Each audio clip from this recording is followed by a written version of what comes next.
The very first day in our reading plan about the Apostle Paul begins before he was converted. We get a glimpse of his life, and then his conversion.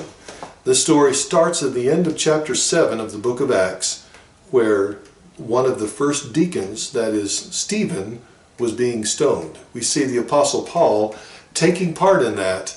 Not only taking part, but he was more than an accomplice. He was with these guys.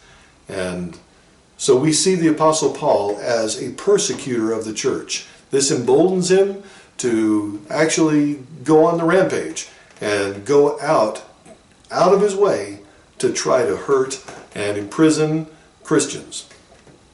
It was on one of these missions that God knocked him off of his horse. And so the story of Paul's conversion is in the chapter 9 of the book of Acts. Very dramatic. Knocks him off his horse. He gets blinded. He comes up absolutely knowing that Jesus is Lord. Perhaps your conversion was not so dramatic. Perhaps it was not as revolutionary. Perhaps it was not as flashy with 3 days of blindness. But if you have come to the place where you know that Jesus is Lord and you have made him Lord of your life, your conversion is just as real as the Apostle Paul's.